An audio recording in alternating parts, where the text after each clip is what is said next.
Montréal, en juillet dernier, Franck Dubosc et l'humoriste québécois Stéphane Rousseau vont présenter dans 24 heures le gala d'ouverture du festival Juste pour rire, le plus grand festival d'humour au monde. Après être passé à Nantes et avant d'être présenté à Paris à partir du 23 septembre 2009, le duo se prépare à des répétitions intensives, car vous allez voir, ce show ne ressemble en rien à un spectacle classique. On va danser l'intro du spectacle, numéro d'ouverture, qui est une chorégraphie hommage aux années 50, 60, Gene Kelly, Fred Astaire, Frank Sinatra. Alors, en mieux, évidemment, Fred Astaire, c'est un peu réducteur pour nous, mais alors on va s'amuser, et sans prétention, mais c'est assez rigolo.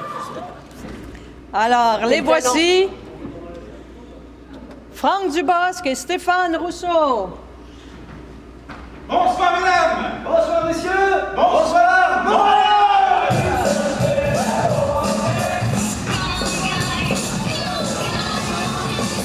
Stéphane m'a montré une photo de Gene Kelly et Fred Astaire en marin.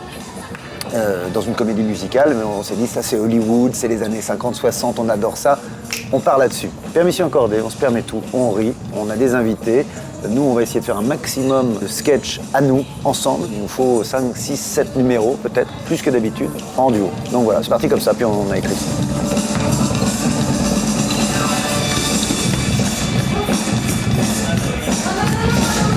Cette représentation est ici très attendue par le public québécois. La presse parle d'un grand retour de ce duo comique. Cela fait en effet 3 ans qu'ils n'étaient pas montés sur scène ensemble. Le spectacle, écrit par ces deux perfectionnistes, a réclamé une nouvelle méthode de travail, comme par exemple revisionner ensemble leurs sketchs. C'était la première fois qu'on faisait ça. Devant l'ordinateur, on arrêtait. Ça, c'est pas mal, ça, par contre. Ah, ça, j'aime bien. Tu vois, ici, on pourrait élaguer un petit peu. C'est plus dur d'écrire à deux. C'est beaucoup plus dur, parce que... D'abord, c'est plus long. C'est une mécanique où il faut que l'autre accepte ce qu'on a écrit nous. En plus, nous, on travaille à deux à 6000 km de distance. Mais il y a quelque chose d'important, c'est que on est un duo, mais on joue chacun de notre côté en solo. On n'est pas un duo, on est deux artistes ensemble. Donc il faut que chacun ait sa part. Quand l'un a fait rire, il faut que l'autre ait fait rire. Même si on sait bien que c'est l'ensemble du sketch, on a envie d'avoir sa part du gâteau, chacun. C'est normal. Ça va? Ouais. Florence Foresti fait partie des artistes invités au gala d'ouverture, au même titre que d'autres comiques français ou québécois, à l'image de Patrick Timsit ou Anthony Cavana. À peine sortis de l'avion, les voilà tous au travail.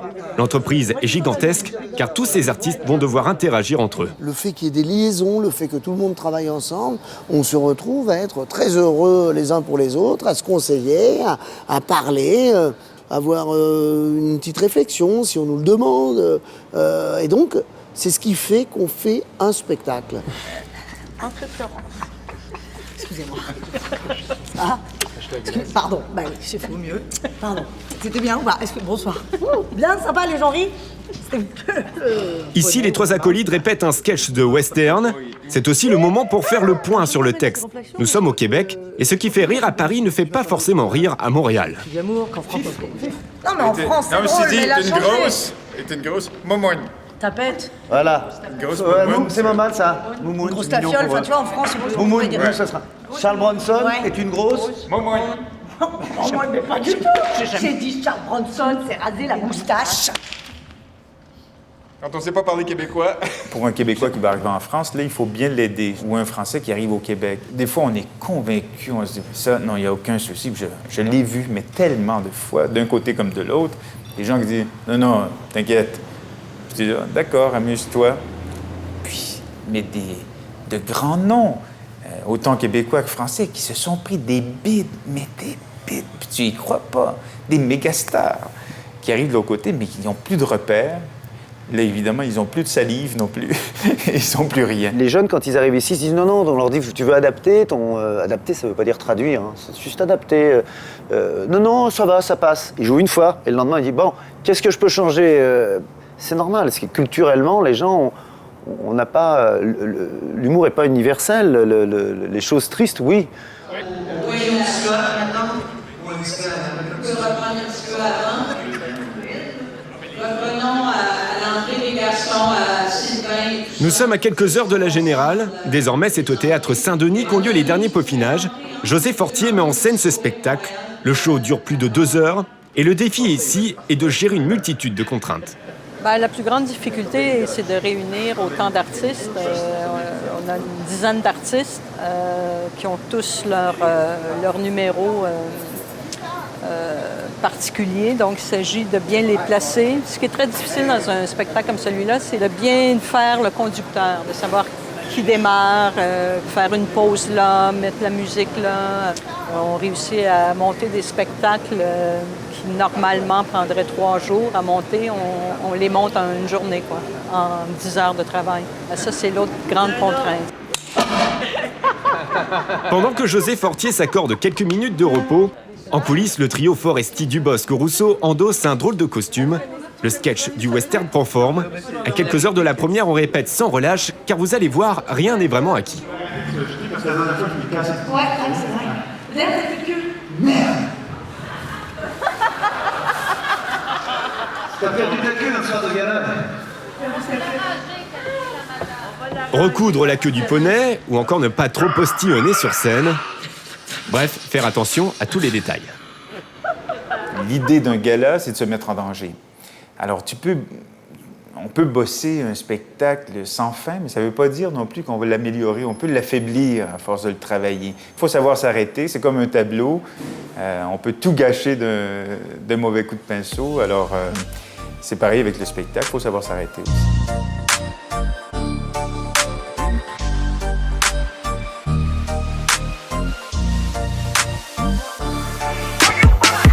Le festival Juste pour rire de Montréal entame sa 27e édition.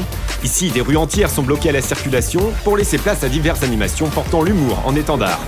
Tout ceci est né de la tête d'un homme, il s'appelle Gilbert Rozon, et c'est également lui qui a eu l'idée, il y a quelques années, d'unir Franck Dubosc et Stéphane Rousseau. Ouais. Fatigué? Je les ai un peu mariés à la chinoise, un peu contre leur gré, puis finalement, ils se sont aimés. Mais j'avais envie de marier un Français et un Québécois. J'avais envie de marier 2 beaux gars, parce que c'est 2 beaux garçons. C'est rare que tu vois 2 beaux gars. C'est toujours un gros, un petit. Bon, là, c'était 2 beaux gars. Et puis, c'est deux travailleurs, quoi. Après, il fallait leur donner des moyens, c'est-à-dire leur donner Nantes pour mettre au point. Après ça, on crée à Nantes, on amène à Montréal, on affine, mais on confronte un public qui n'a pas les mêmes références, ce qui n'est pas mauvais pour l'écriture parce qu'elle est un peu à plat, elle est pure. Et ensuite, on ramène à Paris pour la finale. Et évidemment, tout ça permet d'avoir un processus de création qui est à l'avantage du client, quoi. Dans quelques minutes, 2500 personnes vont assister au spectacle et en coulisses, la pression monte. C'est mieux comme ça à lever, hein? Ouais. Après une journée entière de répétition, le show va enfin pouvoir commencer. Les voici Franck Dubosc et Stéphane Rousseau.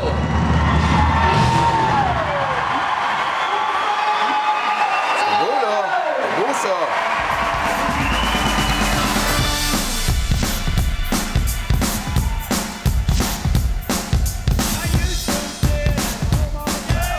Le show a été produit seulement 3 fois à Nantes en avril dernier et déjà cette super production est réadaptée pour le public québécois.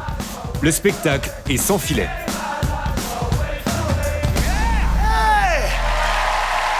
C'est quand même un gros bordel, quoi. C'est un Barnum monumental. Une fois que c'est parti, ça s'arrête plus, quoi. Rien, il n'y a pas de moment de flottement, ça te pousse, quoi. Tout le temps, les mecs, ils vont, quoi.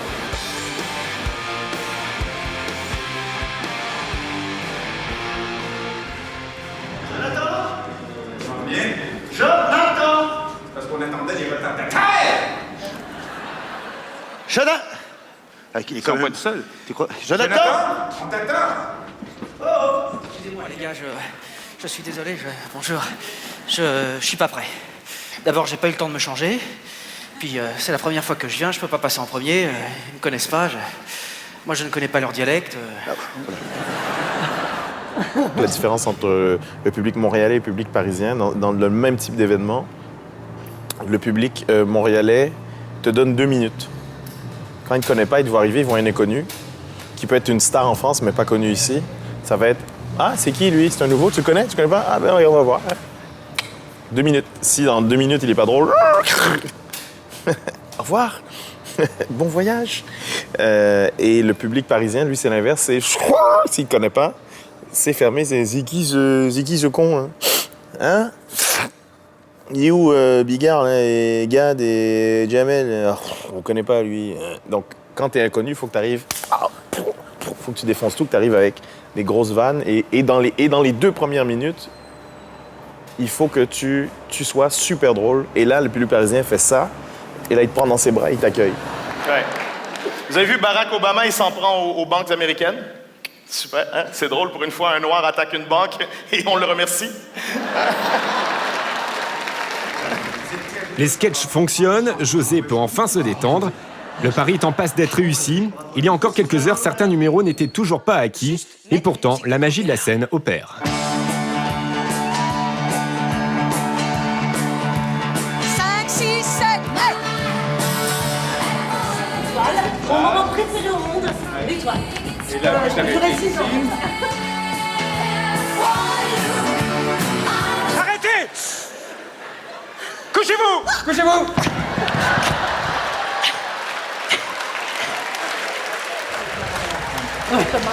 Ah oui, c'est juste le coucher de moi. Quand ça marche, les gens applaudissent, ça rigole à fond, t'es mort de rire. Parce que là, tu déploies tes ailes, puis ta fierté quand t'arrives en coulisses, et tu vois les autres, hey, ça a bien fonctionné. Tu vois les autres, il y a une compétition saine. Mais évidemment, on regarde toujours, merde, l'autre, il y a eu une standing. Oh, faut que j'ai une standing, sinon ça veut dire que mon numéro était moins bien. Mesdames et messieurs, Franck Dubosc et Stéphane Rousseau. Et la standing ovation, ils l'ont obtenu. José Fortier n'aura pas quitté un instant l'écran retour de tout le spectacle. L'aventure québécoise est terminée et marque déjà un souvenir indélébile auprès des comédiens.